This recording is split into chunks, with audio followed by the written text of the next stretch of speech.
Hey guys, welcome back to Actually Adultish. My name is Christina and I am your host.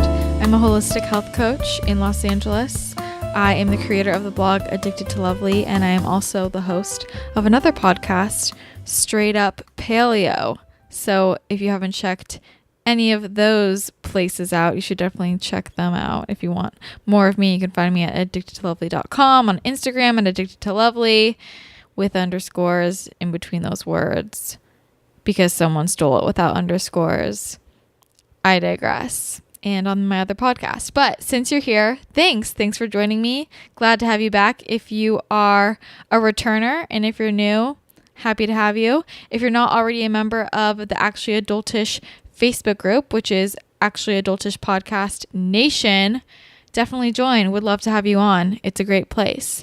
And if you haven't subscribed yet, you totally should. It's free. Leave a rating and review on iTunes if you haven't already as well, because that helps me out a lot. I love to spread the word about the podcast. So today we have a very special guest, and her name is Kate Van Horn. She is a returner. She has been on this podcast a few times. So if you haven't already heard her, then go listen to our previous episodes. We've talked about mental health. We've talked about general health and wellness, lots of different topics. And Kate is one of my very best friends. She is like a sister to me.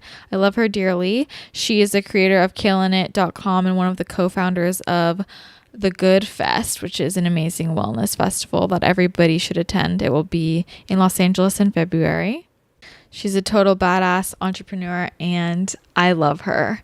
And we have a lot of things to cover in this episode. We talk about mental health. We talk about eating disorders. We talk about feeling just overstimulated with technology and what social media has done to us and all of the things, lots of things. So I hope you guys like this, but before I get into the actual interview, well, it's not really an interview. It's more of just like a conversation between us. But anyways, a lot of you guys ask how you can support the show. And there are a few ways. You can do your Amazon shopping through the link on our website, actuallyadultish.com. It's also in the show notes. Basically, just a part of the money that you spend will go towards supporting the show and the production costs, and it doesn't cost you any more to do that. You just do your regular Amazon shopping and you don't even notice. And also, you can become a patron of the show at patreon.com/actuallyadultish, and you can pledge any amount of money you want each month to support the show. It can be $1, $2, $5, $10. Every little bit counts. And that also supports the show and allows me to continue to put out free content each week for you guys. So those are some fun ways you can support the show. And another way that you can support the show and get a discount for something really amazing is by checking out my friend Amy's new online course, which I've talked about before, Digital Nomad Nutritionist. I've taken it, and it's also very relevant, again, for this episode because Kate is also an entrepreneur and she's in the wellness space and has her own business. But basically, if you are an NTP, a health coach, a nutritionist, or you just love wellness and you want to make that passion a full-time business and you want that to be your full-time thing, fully support yourself, and you don't really know where to start, this course is incredible. It's an online course, completely self-paced, and Amy teaches you everything that you need to know in order to do just that and make your nutrition business earn you consistent income so that you can quit whatever job you're doing right now that you don't really love. You can work from anywhere. You could travel while you're working. You can stop stressing about finding clients or making money. You can earn passive income, everything. So she shows you everything you need to know to make yourself stand out in this huge world of health and wellness bloggers and health and wellness websites. And she teaches you how to set up a website, how to set up an email list and grow that email list, how to come up with a blogging strategy, how to find an audience, and how to create a personal brand without a designer because that can be expensive, how to grow your social media accounts authentically, and how to collaborate with other nutritionists, lots more, lots of things. It's an incredible course, and I highly recommend it. And I know a lot of people in this space are also interested in doing something similar in terms of running their own business and being their own boss. So definitely check that out. You can go to bit.ly/digitalnomadcr with a capital CR, and you'll get $100 off if you use that link. And it's also the link in the show notes. So if you want $100 off the course, definitely check it out. bit.ly/digital nomad, capital C, capital R. I cannot recommend it enough. A lot of my friends have done it as well. And Amy really puts all the info you need to know in one place, and it's great. I love it. So check that out. That's pretty much all I have for these beginning updates. And I'm just going to go ahead and hop into this convo with Kate. Hello, Kate. Hi, Christina. Guys, this is our third time trying to record this, so don't mess it up, Kate. I'm the least prepared podcast guest ever. Welcome back. You should be a professional by now. I know. This is not third time? Yes. You're such a champ. Welcome back. Thank you for having me. Of course. Always happy to. Actually, this is your fourth. No way. Oh, yeah, it is, because the first one with Jess. Oh, yeah. See, you're professional. So we were talking about how Kate just got back from Expo East, which, if you guys don't know, is the Natural Food Expo. And it's not really the Natural Food Expo because most of the brands are not natural at all. But Expo East is on the East Coast. What city is it in? Baltimore. Oh, okay. So it's in Baltimore. And it's in Anaheim when it's Expo West, but it's crazy in Expo West, and I don't know. Overrated. So overrated. Definitely go, brands go to, make sales with wholesalers. I don't know when it really became a huge blogger thing. The true purpose is for it to be much more, corporate, and I don't know. It got weird, I feel like, in the past year or two. Well, yeah, and that's why I feel like it's kind of silly that a lot of influencers even go, because when I was at Expo West, it was the companies didn't even care, that influencers were there. The people who are out on the floor, they don't know. They're hired for the day half the time. Yeah, that, or they're the sales team who has zero control of whether or not they partner with you. They have no say in this, and they don't know your handle. They're not in the social media or marketing team where they kind of are keeping people on their radar. They don't care. Exactly. So I don't know, overrated. But let's just hop into the discussion, because the other day Kate and I had a really good phone conversation, and then afterwards we were like, crap, we wish we had that recorded because we want everybody to hear it, but alas, we did not record that. So we're gonna try and, I guess, recreate/continue that conversation on this podcast right now and see how it goes. I hope we can be as insightful as we were was that last weekend? Yeah, that was last weekend. We were really insightful. That's a good word for it. I feel so Christina called me. No, she was texting me, and she kind of could sense that I just had a lot on my mind. It was frazzled, which she can usually tell right away. And she just called me and was on her typical walk. I'm assuming you were walking. Yeah, I was walking. And, we just kind of hashed it out. And I feel in that moment, maybe because we both were, going through a lot of, the same things, we just, totally nailed it. But we'll do it again today. Yeah, let's try. So, basically, the conversation is about mental health. And how did it even start?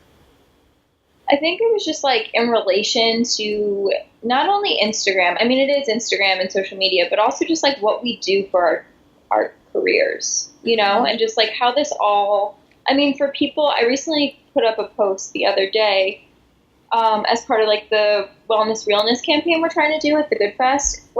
I'm not an expert in anything, but yet I feel everyone watches what everybody does, and it's very difficult to decipher you've talked about this a lot, like deciphering information and deciding what's right for you. And then it's, for lack of a better word, like everything's influencing us and causing us to feel very like torn in a lot of different directions, I think. And like, you know me, I'm constantly relating it to my journey with mental illness. And I just feel like that's it, like an even more intensified element at that point then. Because like you're bringing in the fact that you already maybe are looking at things with like, whether it's a depressed lens or an anxious lens, like your view of life is already difficult enough. And then we bring in like these outside sources that we didn't really have back in the day. Like I was thinking about this today. What the heck did I used to do with my time before I was like staring at everybody's Instagram and blog, you know? Mm-hmm. We had so much more time in the day, and we were more productive and more social, I think, and people understood themselves better. And I mean, we were talking about that too. We were talking about like, can you imagine a life? I think about like the things I was doing when I was in middle school and high school, and like we were just like actually out and about, and there was no Instagram. I don't know, like what would I do with all that time? And like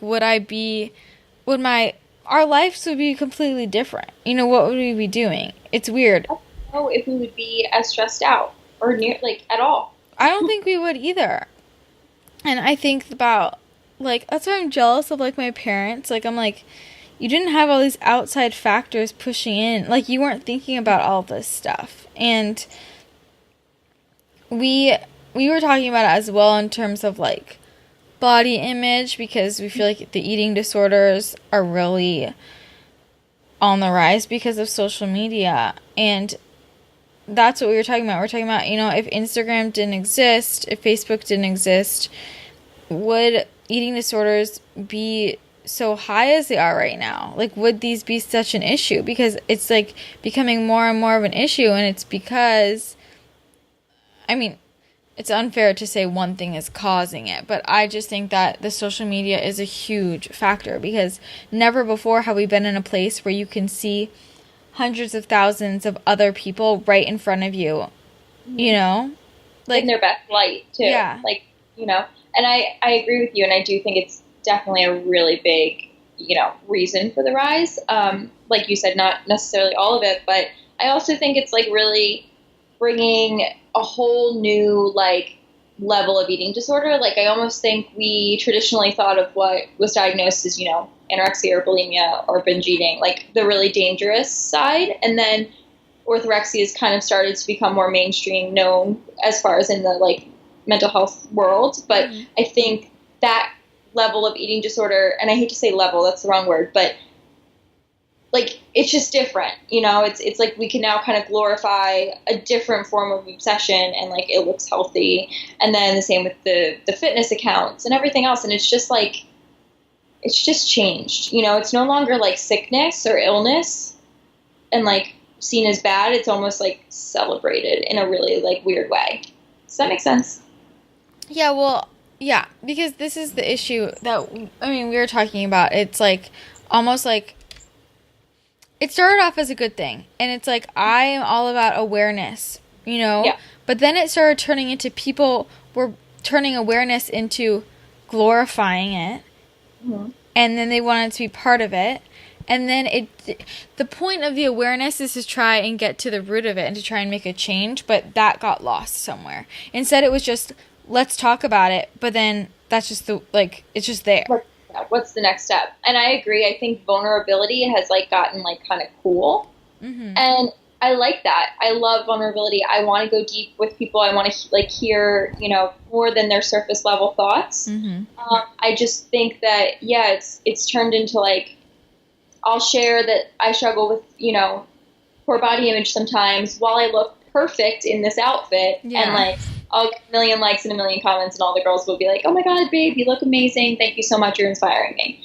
And it's interesting. So from someone who's kind of seen like the truly ugly, not fun Instagram side of what all of this means, which I've shared in some of like the previous podcasts with Christina, like really dark stories. I won't say it offends me, and I won't say I don't want people to participate in the conversation, because I do. I just want those who are struggling on maybe a deeper level to understand that, like, I, myself, and Christina and some other people understand that it goes beyond just what you're seeing us talk about necessarily. Yeah. And this is the thing, though. I mean, going back to what you're saying about people are posting that, and yeah, I love the vulnerability, but, like, the point, that's not the end point. Like, it's not just about, I see girls who basically have built this following off of being vulnerable, and that's great. And it's just every day, it's like talking about their struggles with body image and you're beautiful and blah, blah, blah. And I'm like, okay, like, this is still surface level to me. This is still surface level because this is stemming from something so much deeper, like, so much deeper. Like, what in your life is missing? Like, why do you feel inadequate? That goes so much deeper. That goes how you were raised. That goes your relationships. This has nothing to do with what you really look like. Like all of these, what?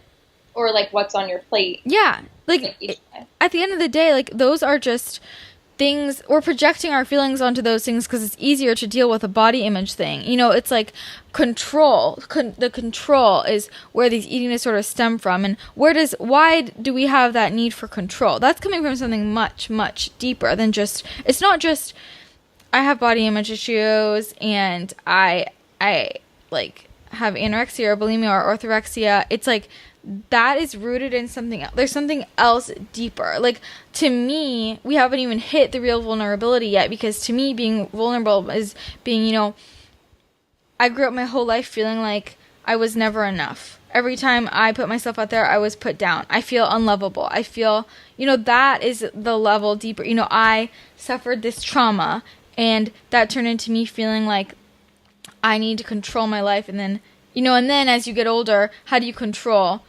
these, you know, through food, for example, or exercise? Like we haven't even, that's the surface to me, you know? Mm-hmm. And I see this every day. I mean, with the people I work with, like with clients, like, we're working through something deeper, right? And it's about getting people to understand that deeper level. That's the roadblock, because people feel, I know people think that there's a roadblock to just admit. It is hard to admit that you have a problem with, you know, your relationship with your body, with your relationship with food or with exercise. But why is that so hard? Probably because that means you're one step closer to facing the real problem, which is something much, much deeper. I completely agree. I think, too, it's interesting that it's always body image that's the issue. Like, I control myself through my food. I control my emotions through my food, and that means I have disordered behavior. I don't want to say always blanketed, but nobody will come out and say, like, sometimes I just binge drink because I don't want to feel. Mm-hmm. Like, whoever comes out and says that, or, you know, I'm really verbally abusive to people who are close to me because I've been hurt in the past. They won't say that, because then you look like a bitch, or you look, you know, kind of like a little too crazy at that point. Well, because those things aren't things that people are posting on social media. Like, that's the problem. It's like, now it's turned an eating disorder into something that's like this, I don't know, it's this sexy idea because people can post about it. And, like, you know, people, once again, people with, like, there are people on social media who are sharing these things with really good intentions, who are trying to empower other women and get them to see, like, you can be honest, we can work through this. And then it gets flooded with other women who don't have those pure intentions and just see, oh, this girl got a following because she did this, so I'm going to copy her. And that's so messed up, and it ruins it. It's like, it's going back to, like, what I was talking about with Danica a few episodes about with the rape thing. Like, people who, it's horrible that there are people who cry rape when it's not rape, because then it means when women really are raped, people don't take them seriously. Yeah, no, for sure. I agree. I think it's just getting really blurred, and I think that people know that. Also, the issue too is, like, there's so many people who, like, are still within their disorder, but then are, like, claiming recovery, which is, it gets messy there too. And it's like, no matter which way you turn, it's just a matter of, like, just be who you really are, and, like, whatever that level of, like, if you want to just say I'm having a bad body image day today, that's very different than saying like I've overcome an eating disorder, which to me, like, and I really never try to minimize anyone's experience, but like, if you haven't like gone and done some work around this, like I wouldn't classify yourself there yet. Say like I'm starting to think that I had or am still experiencing an eating disorder. I would like to like further look at this and myself and like journey down recovery. Like I just think like self-proclaimed recovery is okay and it's fine, because at what point do you decide for yourself when you're like in a good state of mind? Like only you can truly make that decision. But I don't know, we've talked about this before, just like throwing the word just eating disorder out so freely is like, slow down a little bit. You know what I mean? Because we all have bodies, therefore we all have a way that we view and perceive our bodies, therefore like body image. Like no matter Instagram or no Instagram, boy, girl, like we all have thoughts about our bodies. So that's very normal.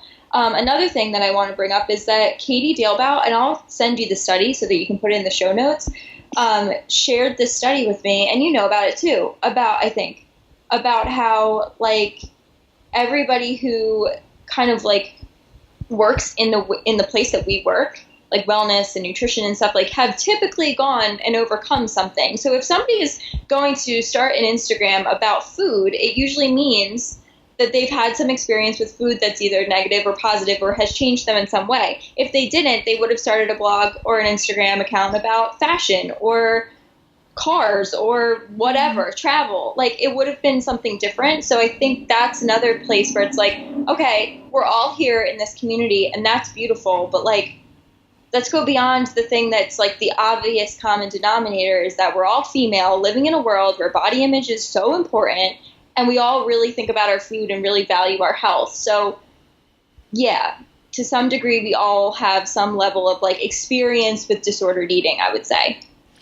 Because, yeah, and well, that lends itself to the discussion of the disordered body image, which I think it was really interesting. We were talking about this before, like, why are our body images so, like, we have such a skewed perception of what is a healthy weight. And I talk about this a lot, like, we have such a skewed perception. Everybody thinks they need to lose weight for some reason, and most people, most of the people in our community need to gain weight.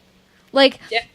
like where did this picture of this woman, like what is this ideal weight? Like where did that come from? Usually what we think of as like a healthy weight, honestly, is probably underweight, because you think about what a woman's body needs to look like to reproduce and be fertile and be healthy, and like women were curvier. Like, and you look at other cultures where curvier women, that is like their view of health, and like I mean, I don't really know what happened. And we were talking about it. I love this, like, the idea of, I was comparing it to the story of Adam and Eve, like, how they were running around naked and no one noticed, no one cared. And that was almost like how it was, I feel like, before social media and before the internet. Like, everybody was just running around in their bodies and, like, they were going more off how they felt, and, like, people had different body shapes and sizes, and it wasn't like it is now. And then like how Adam and Eve bit the apple, and then all of a sudden they noticed they were naked and were embarrassed. It was like, we bit the apple, we started social media, and now everyone's looking around feeling embarrassed about their bodies, and like we think that we need to be something different. And I was also thinking about this just the other day, like part of the reason why I love going on my walks is because I need to go out and like see other humans, because we live in a world where like I can very much go a long time without seeing other people in real life, because I work from home. I can get anything delivered to me. I don't have to go to the store. Milk and eggs. Yeah. And I see my clients over Skype or FaceTime. And then social media is this skewed everybody on there is photoshopped, right? Well, you know what I mean. That's an exaggeration, but you know what I mean. And if I didn't go on walks, those would be my only perceptions of what other women look like.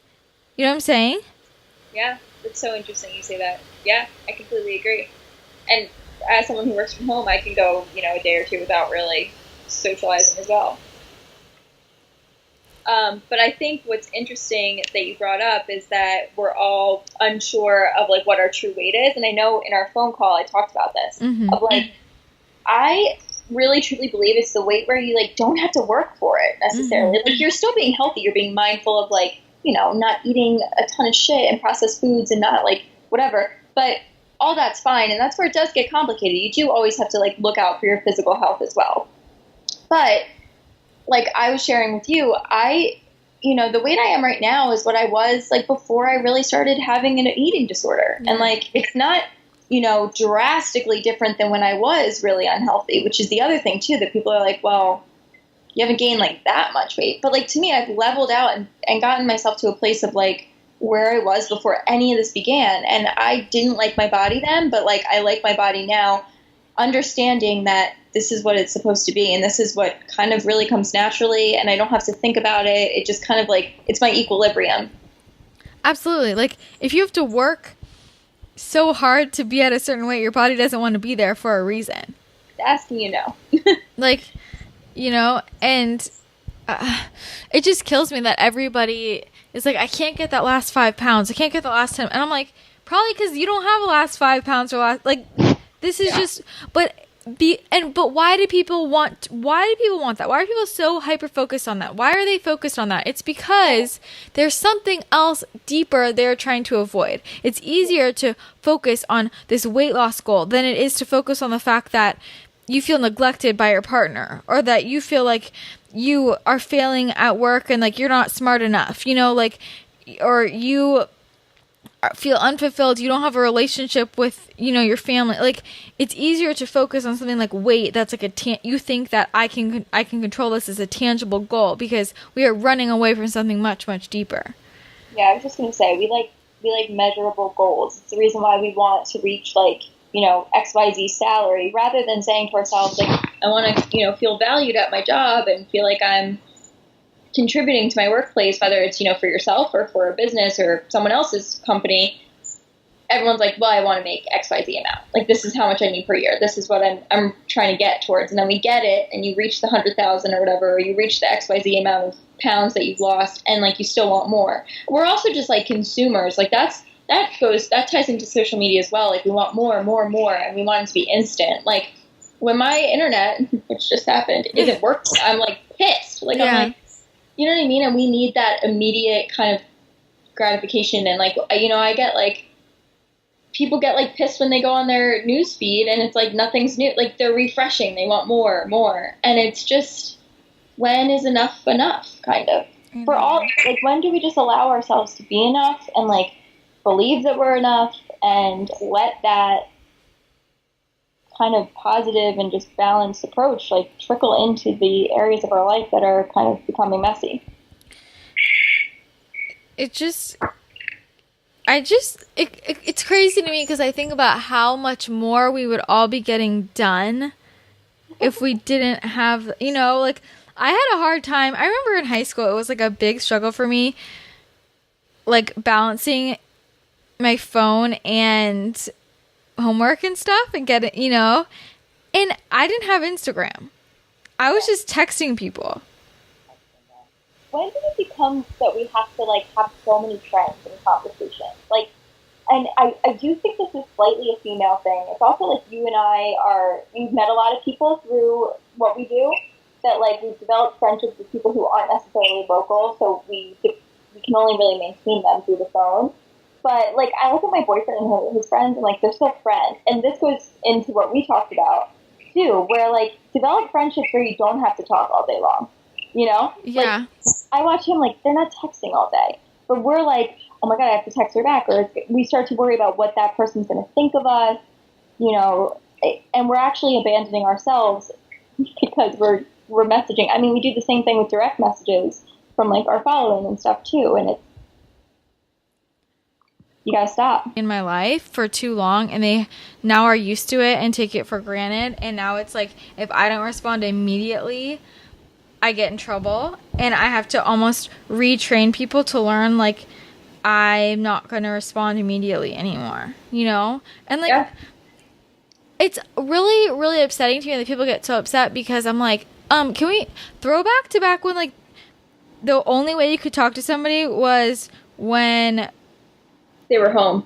Yeah, or like, okay, a phone call, let alone, yeah, like, remember, like, people used to have to see people in person to communicate. There used to not be I used to call phones. friends and be like, "Hey, is Mary there?" Yeah, I'd be like so nervous. I'd be like, "Your mom answered." I know. Oh my God, that was the worst part of answering phone calls, was asking the parent to talk to the child. Yeah, and they'd be like, "No, we're eating dinner right now," and you'd feel like such an asshole. I know. I feel like a telemarketer. Yeah. Well, it's respecting people's like boundaries and time. I used to know, my mom and dad taught me, like, don't go pick up the phone and call your BFF at 5 p.m., 6 p.m. like they're sitting down and having family dinner. But now, like, the kids sit at family dinner and like text on their phones. Yeah. And it's just like we're so overstimulated in so many different directions. And like I have such a tough time with this too. It's like I have somebody texting me, DMing me, I'm listening to stories, there's also something playing on the computer, and I'm walking around. Like there's like 50 different things coming in at me once. Like, and I don't think we're designed for all of that at once. I think we're designed to be focused truly on one thing at a time. Like, honestly, even like listening to music while you're working, to me, is just too much. Like, for me, for my brain to handle. And so then what happens is when I'm getting all of these different things, I feel like my focus is just so gone, because it's like, even when even I could sit here and nobody could be trying to contact me, but I'm like waiting. I'm like, I know somebody's about to. Mm-hmm. You know what I'm saying? Like, and I have that anxiety built up. Yeah, like in yoga class, I think about, like, I'm going to have like 4 emails, like 10 text messages, like, easily. And it's like, that's the first thing I do, is I check the phone. And it's bad. It's a bad habit. I don't want to say it's bad. You know, it's getting bad for me. I can say that. And I think it is for you too. But I mean, some people have better tolerance for like phone stuff, but I think like I'm addicted. I know, we all are. And what's hard is it's like, now it's like, you almost have to choose, because now you have to do it for business. Yeah, and that's where it gets complicated too. So my advice, like, for someone who like doesn't want to make this their job, who doesn't want Instagram to become a part of like their career goals, like, really get off. And I don't want to say get off of it, but like really limit your time, because understand that like we're on here all the time and doing all this like for beyond just connecting with our friends. Like, it's more than that for us. It's a job. It's something that's kind of become our livelihood. So take it with a grain of salt, because like you can't compare yourself when you have like a 9 to 5. Say someone's like, I don't know, a nurse. Like, you have a job. This isn't your job, so you don't have to dedicate the time that we dedicate to it. And you don't have to be storing everything you do and making it a part of your brand. That's where it gets hard too, is like we're doing things with the purpose of building a brand. So your personal brand for your friends and your family, you shouldn't have to build on Instagram. Just go be yourself and go hang out with your friends. Yeah. That's what I try and explain that to people. I'm like, I would not be on Instagram at all, or social media, honestly, at all, if it wasn't part of my, like, job. And the second that I'm like, I mean, hopefully in a few years when I feel really like stable and, you know, everything's launched and I'm just kind of trucking along, I'm out. Like, I'm out. 100%, you know? Like, I'm gonna miss you. I mean, but I want real life stuff. Like, if I want to talk to you, I'll call you on the phone. Like, I don't care what you eat for lunch. Like, you know, I'm just, and I do all this. I wrote this article and I wrote papers about it in college, and I took a whole class on it in college. What was that class called? I don't remember. I was a psych major, for anyone who doesn't know, but learning about how, you know, the more social media time, I mean, people reference this all the time, but I don't think we really stop to think about what it means. More social media time correlated with more anxiety and depression. The more social media time correlated with increased feelings of loneliness. Mm-hmm. And, you know, I mean, I don't think people people don't even make that link. Really. No, they don't. People don't even realize that they have anxiety or depression.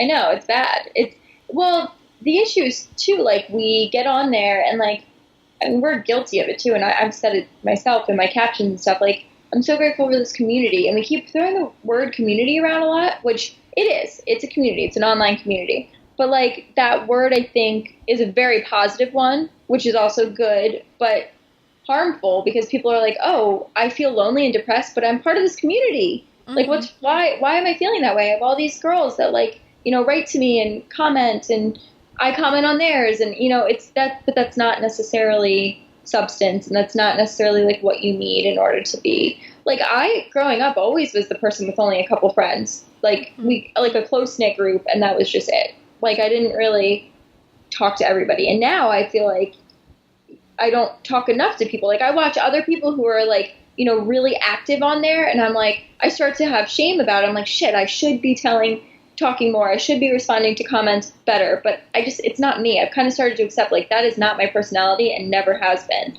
So can't. It would be ingenuine. Yeah, I agree too. And also, I mean, this is another thing that there's been research on. It's like our brains, humans, are designed to only, like we can only have so many social relationships. Like our brains can only handle so many. And like in terms of friendships, real life, like I think the number is like 6 that you max out on, like close friendships where it becomes too many and they're not real friendships, versus like too few where you don't feel like you have enough of a community. But just in general, in terms of networks, like in terms of tribes, like something over, I think 100 is just too many. Like we can only handle 100 connections total, let alone like close friends. And think about it, like we have way more than that. So our brains are just flooded, and that impairs your ability to be able to focus on the people who you are close to. Yeah. Yeah, that's true. I know I've mentioned this to you before, that sometimes I feel like I neglect the friendships I've had since like high school, and that makes me sad. And it really has been ever since I started like this work that I'm doing now. And another thing like that this relates to is I immediately thought of, I'm not online dating obviously, but I have a lot of friends who are using Tinder and Bumble, and like talk about like too many connections. You go in your beehive and there's like 50 conversations going, and it's like no wonder you're not having a lot of success and things aren't going past 10 texts between each other, and then it dies because it's like it's overload, and that's not how people used to create relationships. I totally agree. And I think what's hard is that it's almost like, because there are success stories for this. Like, for example, like, I mean, we all know somebody who's a perfect couple and they met through online dating. Or, for example, like, you and I, yeah. Like, I feel, for example, I feel guilty being like, by Instagram when it has given me so much. It's given me some of my closest, best friends in my life. But I shouldn't feel indebted to it, like it helped me with that, but that doesn't mean, that's the hard part, is people like will go on Instagram and they think that that's their community. That's not the community. Like Instagram is great when it leads to outside relationships. There are a lot of people who I'm friends with like on Instagram, but like those friendships aren't like at the end of the day fueling my soul. It's the people who I connected with and like am talking to outside of the gram, like that have actually become real friendships, that are the ones that are important, but just because it worked a few times, like, and it worked in the past, doesn't mean that you keep going in the hopes that it'll happen again.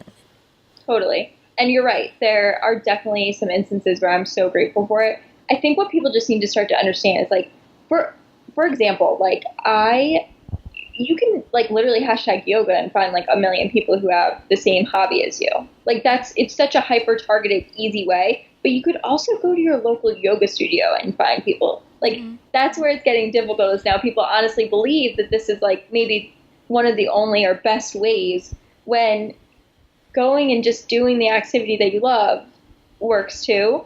Also, I recently saw that Lauren of the Skinny Confidential was speaking at a high school about students who wanted to be influencers. And I was like, I understand college for sure, and I get that, and I really, really love her business advice, but I was just like, holy crap, like high school students, like that's what they're like sitting there trying to figure out what to be like.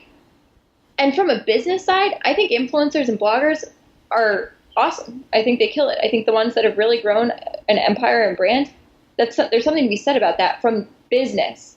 But the fact that like a 16, 17-year-old is like banking on that scares me a little bit. Well, it's extremely misguided. I mean, this is a whole different topic, but the whole system is totally messed up, as we've discussed before. Like, it's not a stable thing to do, and like if Instagram crashes, what are you gonna do? Yeah, there has to be, and there's no regulation, just this dependency on sponsorships. It just doesn't work. Like, we're gonna have to figure out something else with that. But get creative. Yeah, I mean, moving it back to that though, like it's a good point. It's like, this is the sad thing.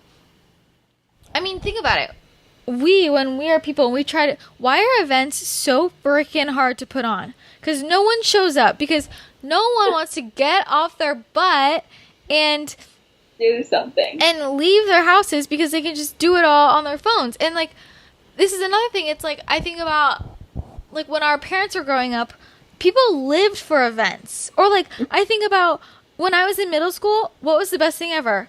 Dances, right? Dances are the best. Yeah, like, because that's like when you saw everybody was going to be there, or like going to fairs. And it's like, now I'm just like, why would I go to something like that? Like, it's not fun. Or I think about like, all these events that are out in the world that would require people to get out, and that would be your social connection, and that's what people would look forward to, and they loved events. And now, because we're just on Instagram and social media all day, we feel like we don't need to go to those events. Because why? Because we could get any information we're going to get from that just on the internet without leaving, right? Yeah, or we've just overstimulated ourselves to that point where we'd be too like exhausted to have a face-to-face conversation. Mm-hmm. Yeah. So, yeah, that's a great point. People did live for events, and like we did too back in the day. Yeah, and now it's like opposite. Like, nobody wants to go. Like, it's so hard to get anyone to go to an event, right? Yeah, like, it is. Because nobody wants to leave. I don't. And that's the other thing. It's like everybody is so busy because we're all so connected, and there's 5 million things to be doing, so then we don't have time. Versus, like, what about the days when like you didn't have all that information, so like you only found out about one event a month, so hell yeah, you were gonna go to that. Like, there wasn't like a million available in there. Yeah, that's true too. It's so true. It's a lot. It's too much for sure. And I think that from the events thing too, it's like pick and choose. Like, then some people even get very like, go to events because they feel guilty if they don't. And that, like, to tie into mental health, like, you need to wake up each day, kind of evaluate where you are. I feel like I'm always, between 1 and 10, I vary, and we all do. Sometimes I'm a 10. I'm like, I could do anything. I could kill any event. Sometimes I'm not. And it's like, but I feel like we all have to show off like the 7 to 10 range all the time. And that's where it's just inauthentic. Yeah. I also want to bring it back to, I want to talk about body image a little bit more. Because like when you mentioned like yoga, and I know the other day you were explaining like yoga was the first time you like it made you realize what your body could do, and you thought about your body in a different way. Like, this is my body, and it wasn't about like the way it looked, but what it could do. Okay. Quick break before we get into the next topic, but I just want to talk to you guys really quickly about Beauty Counter. If you are a lover of makeup, skincare, or not, but you just want to switch over some of your products to non-toxic, healthy products, then you should definitely check out Beauty Counter, because it is my favorite brand when it comes to personal care items. I get all of my makeup and my skincare, my body care, my hair care from Beauty Counter, and I'm a consultant because I love the company and I love what they stand for. Because sadly, the personal care industry in the United States especially is not regulated, and a lot of companies can use a lot of harmful ingredients and pretty much put anything on the label that they want to. So it's really important to start using safer products, because what we put on our skin gets absorbed into our skin, it gets into our bloodstream, and it can cause a lot of long-term health problems if you're not paying attention to the products that you're using and what ingredients are going into your skin. Most people don't realize that a lot of the products they're using have hormone disruptors and endocrine disruptors in them, and that long term, those carcinogens can lead to cancer and can lead to other long-term health issues like asthma and infertility, amongst many other things.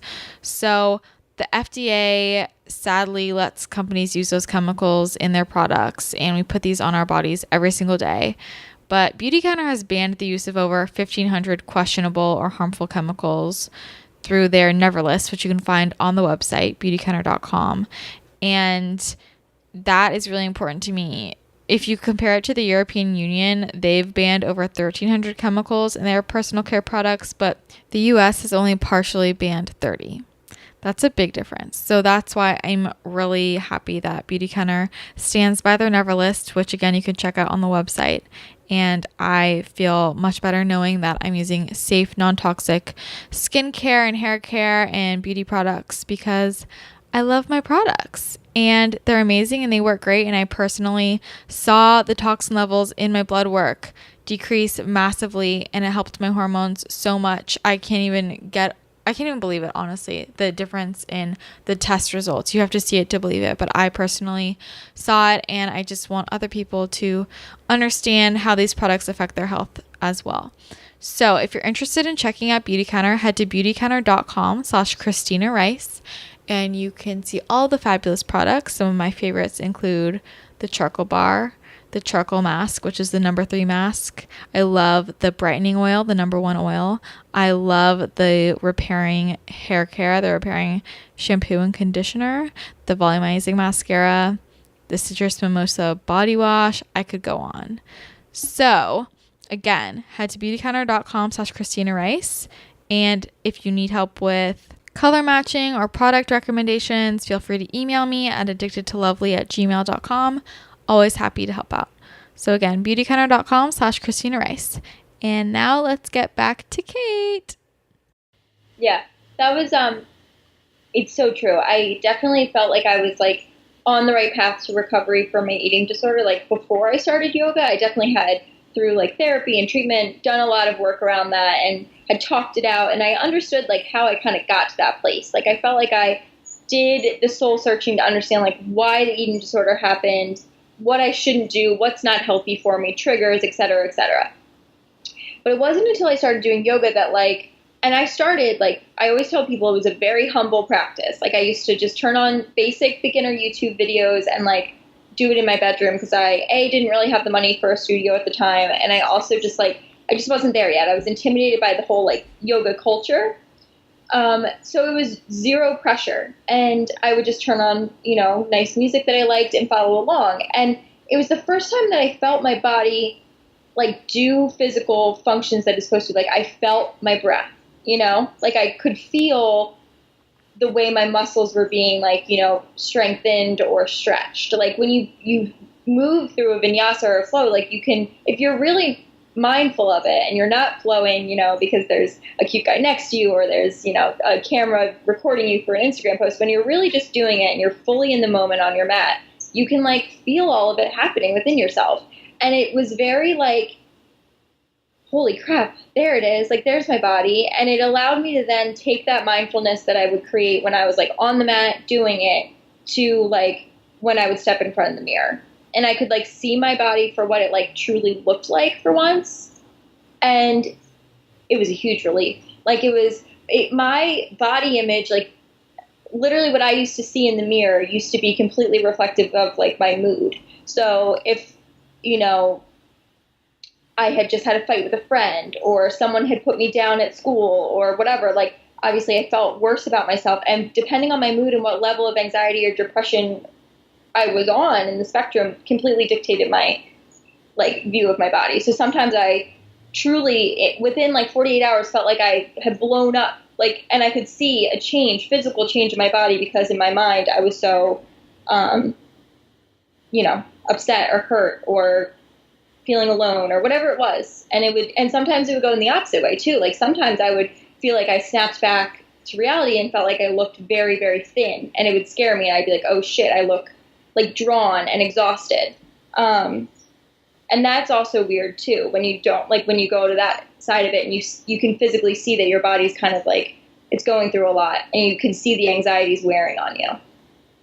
Yeah, no, I think that's beautiful and true. And it's like, because in that moment, you're doing something for you alone and it's not for anybody else and it doesn't matter what anybody else is thinking, like, versus, I mean, going back to how you were saying the whole yoga community is intimidating. Why? Because it's turned into like this competition, and like yogis are expected to have a certain body shape. Yeah. Or like be able to physically do things. Yeah. Like, oh, we can all stand on our heads. No, not necessarily. That does not make you a yogi just because you can do that. Like, or because you can't do that, you're not a yogi. It's complete bullshit. And I actually was thinking about writing a post, like a blog post soon. I'm like, I definitely believe I'm a yogi. And I love like the practice of it.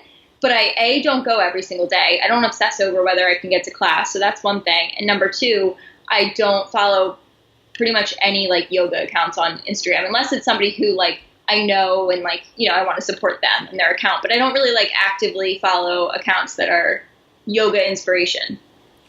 Yeah, and it's funny that you bring this up because I was thinking about that too. Like there was a time when like yoga helped me a lot during my recovery as well, but I've never been like quote good at yoga. I did the same thing. I just turned on like yoga, and what I was doing I didn't even think was yoga because I was like, I'm not doing headstands or like these like inversions. Like I can't do that. I never could. And then it started turning into like, it became something that I really loved to do. And then when people would ask me and I would mention it, I felt this expectation put on me. Like, they're like, oh, you do yoga? Like, what kind? And I was like, I don't even know. And then I started feeling, like, intimidated. And then it started playing mind games. And that's actually why I stopped. Because I was like, I'm not going to do this because, like, whenever it comes up that I do yoga, people, like, say, oh, let's go to this class. It, like, turns into something that it, like, took it away from me. It took away why I loved it. And, like, I didn't know what kind of yoga I was doing, and I couldn't do anything, like, cool. Like, I can't even do a chaturanga, barely, right? Like, but I wasn't doing yoga for that purpose. But then as soon as you tell somebody, oh, I like to do yoga, they push that expectation on you. And then in your head, well, I put that expectation on myself then. And I was like, well, then I suck at yoga. And, like, then it took the fun out of it for me. Yeah, I totally get it. And I think that happened to me before too. Like I started to tell people I was a yogi, and then I was like, oh, I gotta like actually do it. Like I have to go out and do it. So I started to like really go to the studio a lot and start to let the ego kind of get into it. And I started to like care if like I, could do the certain poses. And then eventually like I really broke down and had a really difficult like state of depression for a little while. And I completely stopped. I like gave up yoga for like a long time, and I'm just starting to get back to it. But I never felt like I totally lost it because yoga actually has 8 limbs it's like the 8 limbs of yoga. Like there's only one that's like the physical asana practice. So the rest of it's all like the spiritual and the other sides of it, the breathing, all of it. So there's a lot more than just what you physically do or like the flows and salutations and all that stuff. And that's where like people get confused, I think. So sucks. Okay, I want to say something that like, I don't know if it's fucked up, whatever. But we don't care. Do you ever feel like people, like how it's almost like having orthorexia has become glorified on social media? Like, do you ever feel like people, like these accounts who all they're talking about is like their body image issues and stuff and like overcoming their eating disorder and stuff? I sometimes think that sometimes they just do that because, like, they don't have anything else to talk about or anything else to offer, and that's, like, an easy thing to just kind of, like, regurgitate. Yeah, I think you're definitely on something, and I don't think it's fucked up, because I think what the answer is that they don't know, they define themselves by that, or they're choosing to define themselves by that, so that yeah, they don't really have like another thing to like go off of, because it's becoming like, well, this is who I am. And I've been there too, where it's like, I was the girl with anorexia / I used to have anorexia. Like that was my title for myself, or I'm the girl that's always in therapy. Like, when do you finally like enough is enough? When do you just decide for yourself, well, I'm healthy, and now I like to talk about things like being an entrepreneur and doing like, or yoga, and I hope to be a yoga teacher and share it and things like that. And it's like, No, I agree. I honestly, like, am suspicious of anybody who talks about it too much or talks about it too little. It goes both ways, because I find that, honestly, there are some people who literally, they talk about it nonstop. Like, that's all they talk about, and they never have any other topics, and I'm like, okay, this is a signal to me that there's something obviously still going on if you're this hyper-focused on it.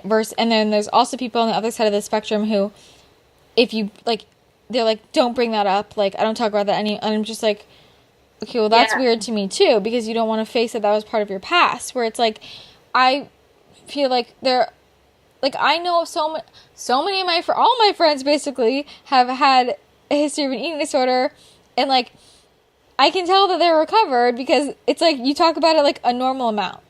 Yeah. Like, when it comes up, it comes up. When it doesn't, we're not bringing it up. Like, for no reason. Like, you know, I just... This is the other thing I want to ask you. What's your opinion on... If somebody's struggling right now, truly struggling with their body image, or they have a troubled relationship with food, exercise, whatever, what do you think that they should be doing in terms of social media? Ooh. I mean, ideally be off of it. Truly. I mean that. And I do think that I have enjoyed meeting people like you who are also in recovery. But that's something that has to come a little later. That's not the priority yet. The priority is thinking about yourself, being selfish, selfish in the sense of like self-care, and like go to your family, go to your doctors, go to people who like are there for you in a sense that's like beyond Instagram. And that's not to say you won't eventually be ready to go back to like social media, and you won't ever make connections with people who can, because that's very powerful to be around someone who's gone through something you've gone through. It's much easier to be close to that person. So I get why it's a draw to like, you know, hey, this is my story. Who else has that story? Let's be friends. You're just not there yet necessarily. If you're really struggling in this moment, I would greatly limit or completely just take a break from social media until you can get to a place where you're able to. I think where it becomes okay is when you can start to be healthy and like recognize triggers. If you can recognize triggers for yourself and then act on them in a way that's appropriate, aka unfollow, stop engaging with that account or that topic, then you're in a place where you can probably go on social media and it will be better for you. But if you have no control over your triggers and you allow your triggers to control you, I don't think it's time yet. Yeah, I think that's good. My opinion, I would not have recovered if I was on Instagram. Like, I think that people need to take responsibility, and if you're truly struggling and you truly want to help yourself, I would get off Instagram immediately. Like, I think that different social media platforms have different effects, and, like, Instagram is the one that I would get off of completely. I think that... Visual. Go listen to podcasts. That would be my... I think that, listening to podcasts, and this is where the value of a good therapist is just so valuable, like, so that you can talk to somebody about this topic, because I do understand being in a position where you need to talk about it, but nobody in your life is like dealing with this or understands, and that's where a good therapist or a good health coach, like, that's what I help people with, right?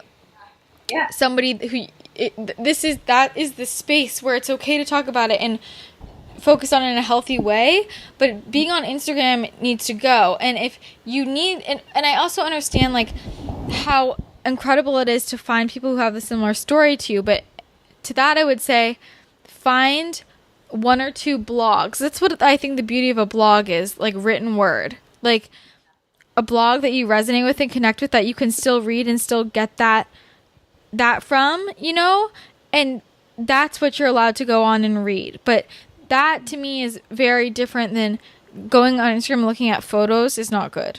Yeah, no, agree. Completely agree. And don't turn to movies or magazines necessarily either. Just find written word. And like specific sites, not Google. Not just general Google. General Google, no. General Google, general Instagram, things with just like massive swarms of information. You know, you have to kind of like zone in on, okay, I know this blogger and she doesn't trigger me. And I can still get my daily dose of feeling like I'm connected with the outside world by reading what she writes. But, I mean, for me, at the time, I know, like, I was completely off Instagram. I was completely off Facebook. I had a few blogs that I read. That's what I did. And it helped me so much and really transformed my mental health and my body image completely. And, like, you forget to care about what your body looks like. It's true. And if you're surrounding yourself with, like, a loving support system, you're fine. I mean, I remember I didn't have Instagram either during the time. And I think you're right. I don't think I would have. And I've never thought about that until you said it. I don't know if I would, like, be in a recovered state right now if I had, like, been doing what I'm doing right now with Instagram or just more active on it. Like, Instagram existed, but it was, like, just not really a big deal yet. Like, there were still, like, 3 filters, and it just was, like, not really worth it. And, I just had, like, I was also in college, so I was very lucky that, like, people were around, you know? I had roommates. Like, my roommates were my source of strength at that time. They were like, you know, I can just be quiet, you know, in the room, and they're there, and you feel the presence, and that's all we needed necessarily. So, yeah, I think it's important not to be alone or isolate yourself, but Christina's right. It's not on Instagram that you're going to find it. Do you think it's possible for us to ever get back to, like, a simpler time? Like I'm just so nostalgic for a time that I didn't even have, like a time without the social media. I'm nostalgic for like how life was like when I was in like 5th and 6th grade, where people like had phones, like, so we could communicate when we needed to, but like we hung out in person, and like I didn't know what everybody was doing all the time, and it wasn't all about pictures. Like, I don't know. I think there's something to be said about keeping your social connections like a smaller number but stronger, you know? And just like, why do we need to be so overstimulated? And like, I know. I'm curious how it will like pan out too. I think there's a couple elements playing in this. Like, one, you know, back in the day when we were in 5th and 6th grade and our parents were like closer to our age, or obviously a little older maybe because we're not quite there yet, but they were just feeling different senses of stressors and like pressure. Like, I remember my mom being like very, you know, self-conscious because at the time, like in the 80s and 90s, I was born in 92. So like, it was like all low fat diet and like really the fad to be like, to lose weight. Mm-hmm. And I think like going back to what you said was, why are we our age and our group right now still fixated kind of on those 5 pounds, is because like we grew up kind of seeing that culture. Like, it was all about that, like Weight Watchers and shit like that. And it's really ingrained in us. So even though we're like talking the talk, you know, on Instagram and saying like balance, body positivity, food freedom, we're getting there. And I do feel like we're trying. I don't know if we're always going about it in the right way, but it just really shows you that our responsibility for the future is that we start to like implement this now, so that it starts to get, you know, not so consuming and not so overwhelming, whether that's about body image and we continue to show, you know, what a true recovered person looks like and be like real about it, or even just in like overconsumption of technology in general and like how that affects our mental health. I think it just like scares me. Like, I'm like, do you see me? I'm like literally stressed out because I'm like realizing like how fucked we are, because literally all this bad information, like when you're bringing up like our parents were all into like the Weight Watchers and like the low fat trends, and that information proliferated very, like, that information was everywhere, because look at where we are now, because everybody's health is destroyed because they were eating a low-fat diet for so long, and that information is everywhere and really ingrained in people. And that got ingrained with people without the help of the internet. Yeah. And without the help of Instagram. Like, I don't ever see a freaking magazine. Like, back when it was just magazines and newspapers, like, you would have to go out of your way to pick that up, right, and read it. Now it's like the information is right in front of your face 24/7. Like, you don't have to go out. So it's like almost like you feel like you can't avoid it, you know? And you're right. So now I'm just like, shit, if we couldn't avoid it when we had a better chance. Yeah, when it was just kind of like without us even realizing, like permeating our minds. Yeah. Yeah, that's true. It's true. And I understand if someone told me like, just get off Instagram, obviously I look at them like they had 5 heads too. Like there's going to be people who don't want to do that because you don't want to be left out and not like get the information that everybody else is getting. So, it's really like a brave decision. If someone was like, listen, it's too much, I'm deleting my Facebook, I'm deactivating my Instagram, honestly, props to them. I think that they're like a really brave person. And I know that maybe 10, 15 years ago, that would have never been seen as brave, but I do. I think that's like good for you because a lot of people truly like can't stop like consuming the information and applying it to their lives and comparing it to themselves. And it's becoming a circle. Well, what I've realized is that the people that I meet who are like so technologically illiterate are the ones who are usually the most stable and the most happy and have the best relationships with themselves and their bodies and food. Yeah, like my grandpa. No, yeah. Just kidding. No, really. Literally. Like they're usually much better off. For people who just like aren't interested in the social media are usually the people who are like just so much more stable and like have so much more just like better relationships in real life and like things going on. Yeah, they do. They usually have more hobbies. Like that's where I was noticing with not just social media but like business in general. I was getting way too consumed by like the projects I was working on, which obviously you're familiar with, that I did decide to like enroll in teacher training and invest in myself and get back to my yoga and stuff. Cause like the hobbies that have brought me to all of this and like the reason for starting all this were starting to be left behind. And it was like, what's the point then? Yeah. It's funny because it's like, I feel like I see everybody apologizing on social media. Like, sorry guys, I've been MIA, but I've been like I've been so busy with work and school and this and that. And I'm like, stop apologizing. Like, you should be apologizing to the people in real life who are like, where have you been? And then you apologize and say, I'm so sorry. I've been obsessed with social media. Sorry, I've been on Instagram stories for the past 45 minutes. I couldn't text you back. Like, no, it's true. I've seen that a lot recently. I mean, that's, again, another thing that I think like we as women do all the time is apologize for what we're doing constantly. That's a habit I got to get out of. But yeah, I've seen that. It's become really popular. Like, hey guys, sorry, I was on vacation, needed to unplug. Like, yeah, that's the point of vacation. Yeah. So I don't know. I don't want to say like, oh, we're fucked, but sometimes I feel that way, and I do get nervous, for myself included. And it's like we just have to consistently try to remember like that nothing we see on Instagram is not like somewhat planned. You know what I mean? Like nothing's by accident. I'd say like you and your rants on Instagram are very in the moment and real, for sure. Yeah. But like, I mean, for the most part, if it's on someone's feed, it's there for a purpose. So just go into it, like literally open the app, understanding that like it's changed. It's not what it was when it first started. It's not really about our true friends anymore, or sharing like our experiences. It's about like brand building and putting and community and whatever. Everybody has a different goal, but find the people. I would say unfollow people too. Like I noticed my following getting kind of full, and I go in and I like purge them out. I'm like due for one. I actually thought about that the other day. Yeah, like, we're all following way too many people. Way too many. It goes back to your statistic you found out in psych. Like probably we only need like 50 connections on there. If that.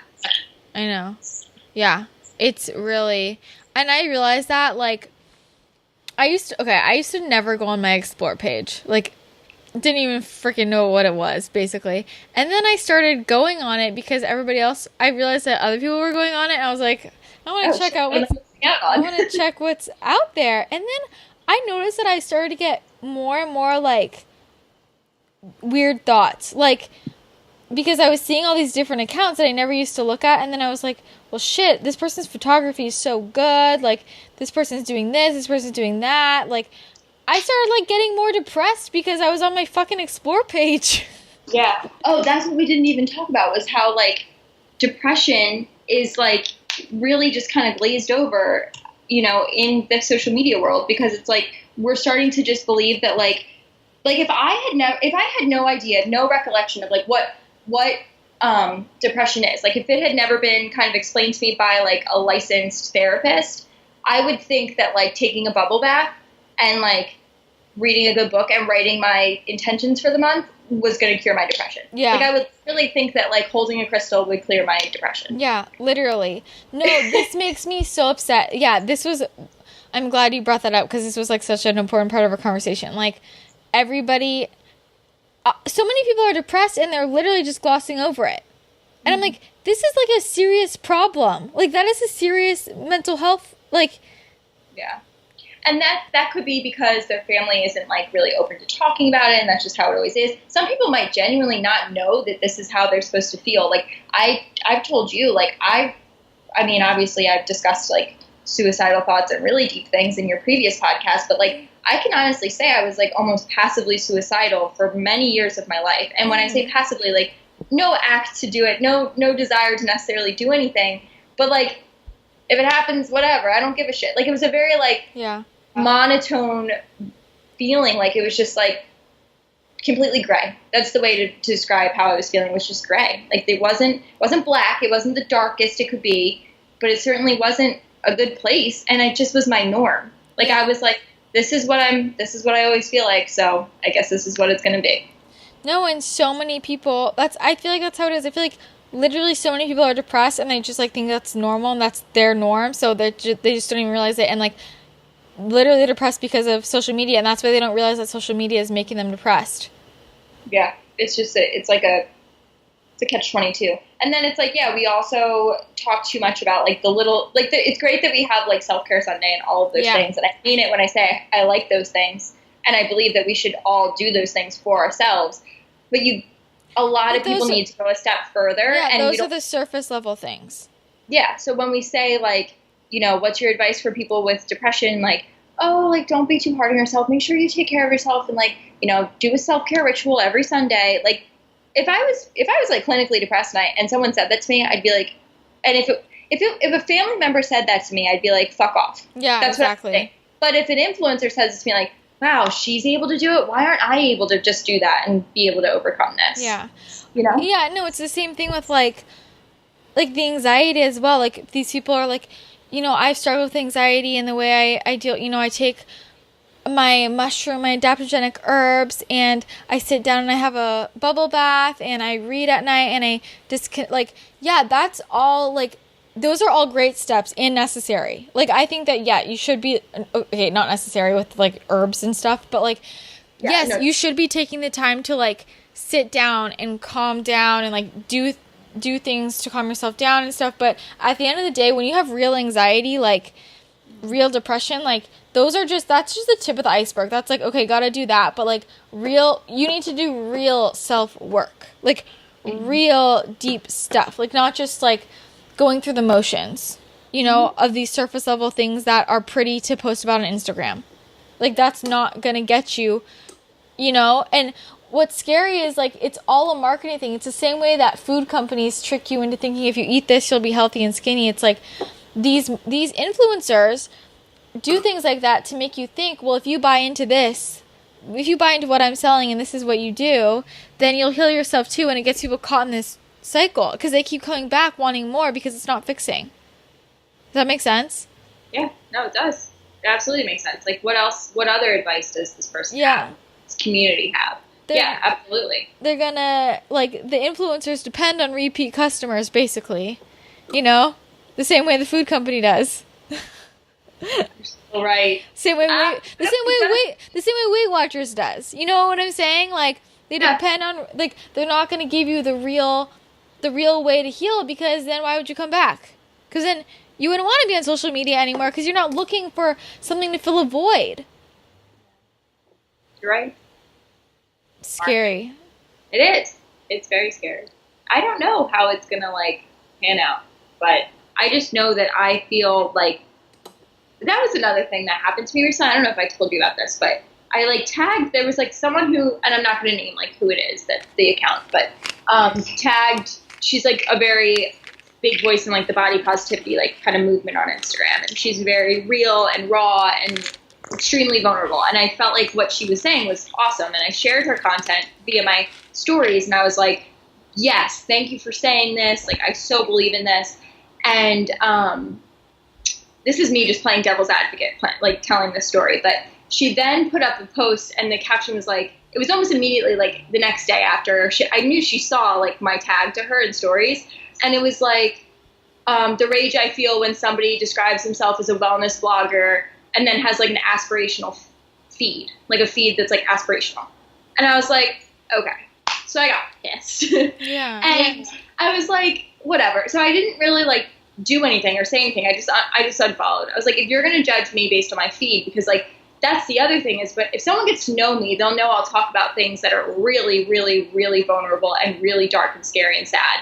And you know what else? Like, I have worked my ass off to get over those things. So the person that I am and what I choose to portray on Instagram is a little lighter and it is a little happier. And it is the things that make me now joyful and feel good. And like, sometimes that is pretty pictures and that's fine. Because I've had plenty of moments that weren't pretty too, and that doesn't minimize what I've gone through. Mm-hmm. So it just, that pissed me off as well. So it's like, you know, everybody has their level of sharing and what they feel comfortable with. Like, you don't necessarily have to show the rolls on your stomach to mean you're a body positive blogger. Yeah. It's all about what's coming out of your mouth, and it's all about how you speak to other women, and it's all about how you speak to yourself. And it's less about the pictures. And this goes back to essentially what you just said about like written word and what we're doing right now in this recording. It's like, what is the true voice of the person? Screw the acai bowl. Like, what are they actually saying? Because that's what matters. And I think that's where I felt a little bit judged, very judged. And it was like,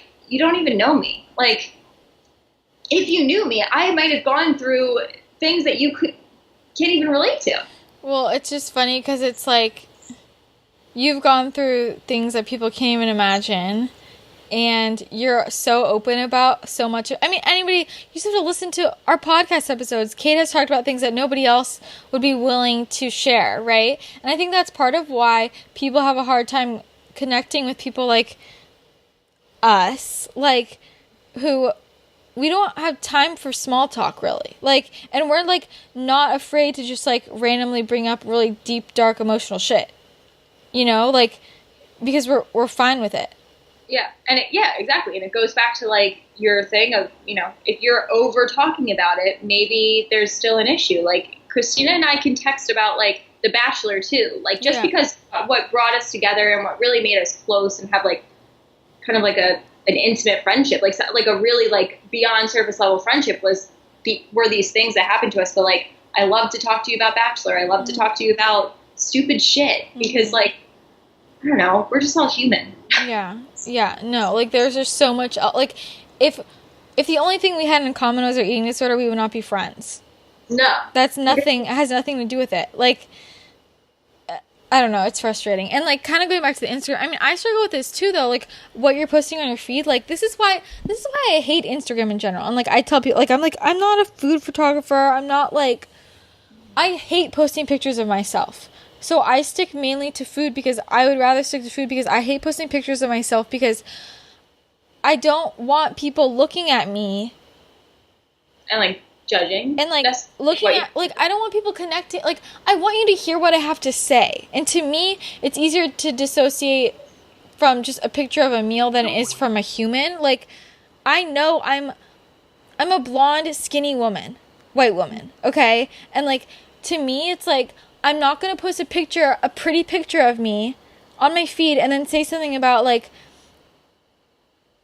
all these struggles and stuff. Like, doing that over and over again, to me, it's like, it's playing a mind game with somebody. Like, it's taking away from the message. Yeah. Do you know what I'm saying?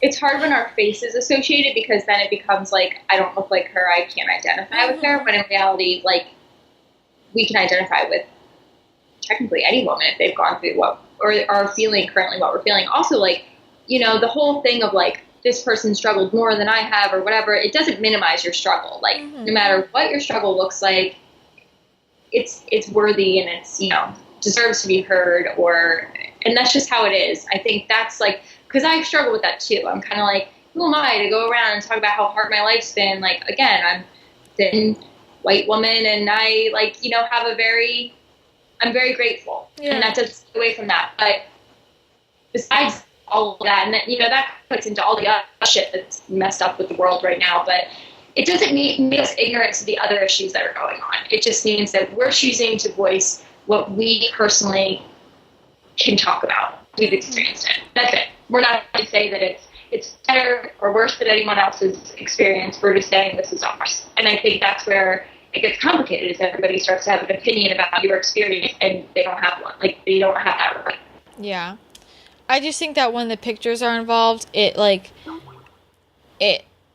makes it more difficult, and that's why I love blogs so much, and I love good old-fashioned novels, books, like, without photos, and, like, that's why I kind of get so pissed off that, like, the world has moved so far away from written word like that, and now it's all video. Like, video is the thing. You know, it's like everybody wants to see each other, and, like, I don't think that seeing is always the best, because I think that we need to be more in touch with what we're feeling and, like, thoughts, and, like, to do that, it's like, that's why I love listening to podcasts, and that's why I like reading things without pictures, because it's like, you're just in the moment in your head, and, like, the external world doesn't matter, and what you look like doesn't matter, and what somebody else looks like doesn't matter. Yeah. I don't know. I think podcasts are really, I hope to God that podcasts are, like, we were talking about, like, what's the future of social media. I hope it continues to evolve, the podcast, so we can take the visual out of it. I mean, we've talked about how everyone and their mom is starting a podcast, like, whether that's, you know, for the reason that they really genuinely want to reach an audience about something, or they just feel like that's, like, the next step for their success, whatever. That aside, I would love to see it be way less visual and much more like you listen to podcasts, because I love them. I really enjoy them. I do too. Until now that they're getting oversaturated, like you said. Everyone and their mom wants to start a podcast. Everyone wants to be Christina Rex. Oh my God, not at all. But I don't think people realize that you can't depend on what you look like for a podcast. You have to have a purpose with that, for sure. I don't know. I agree. Okay, well, I think that we should wrap it up. We don't really have a conclusion here. Do you have any concluding thoughts? Concluding thoughts are social media is really, really, really hard to decipher, so take it with a grain of salt and do you. Yeah, always. Do you. Agreed. Just some things to think about. Think about your consumption of media, and don't be afraid. Well, it might be scary, but I still suggest, like, trying to disconnect as much as possible and trying to be real, like, do things in real life with people, like, you know, like, there are hormones in our body that's secreted when we are around each other and we have real human connection and we actually touch physical human beings, and those are the hormones that make us happy and make us feel social connected and completed, and you don't get that burst when it's just over the internet. You're getting nothing. So we were designed as humans to, like, be around other people and, like, not to live on screens.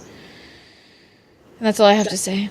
And I would lastly say, if you are experiencing mental illness or a mental health issue, you know, don't look to Instagram for the answers. You know, get within yourself. Think about what you need specifically. Talk to a professional. Like, and I'm talking, like, for real. Like, if you really, truly, honestly feel those things and have those thoughts, I can't urge you to act on them enough, because you don't deserve to feel that way, and you don't have to feel that way for long if you take, the steps you need to. Agreed. 100%. Okay, well, thank you for joining me. Thank you for this. Yeah. Why don't you tell people where they can find you if they want to connect with you? If you want to connect with me, my blog is countermatch.com. However, I'll be honest, I haven't been blogging as often as I'd like, but that's okay. I will get there again. And then on Instagram, I'm SheBeKillingIt. And I'm very, very conscious about responding to direct messages that relate to some of the things that we talked about. And I'm always happy to talk about them there. I take my time answering them, and I will give you as much as myself as I can. That's very kind of you. Thank you, Kate. And if you haven't bought your tickets to the Good Fest in Los Angeles, definitely go to thegoodfest.com. That will be a great wellness festival in LA in February. So, are you coming, Christina? Just kidding. No, I'm not coming. I'm just promoting it. Because # sponsored, right? And # Hashtag no time for events. Hashtag I wish I was sponsored. No, I just love it. I'm a supporter. So I will be there. We'll meet with you. Okay, cool. Thanks, Kate. Bye. Yeah. Bye. Okay, a lot to think about from that episode. I hope you guys liked that discussion, found it interesting. If you have thoughts, comments, would love to hear it. Definitely let us know what you think and how you feel. We always are open to discussion. Join the Facebook group. Join Actually Adultish Podcast Nation so we could talk about it in there. And I'm excited to hear what you guys think. And again, make sure you subscribe, leave a rating and a review on iTunes. It helps me out a lot. Let your friends, family, everybody know about the podcast if you enjoyed it. And be sure to check out Kate at kaylinit.com and at shebekaylinit on Instagram. She's fab. So thanks again to Kate for coming on the show. And I will talk to you guys again next week. Bye.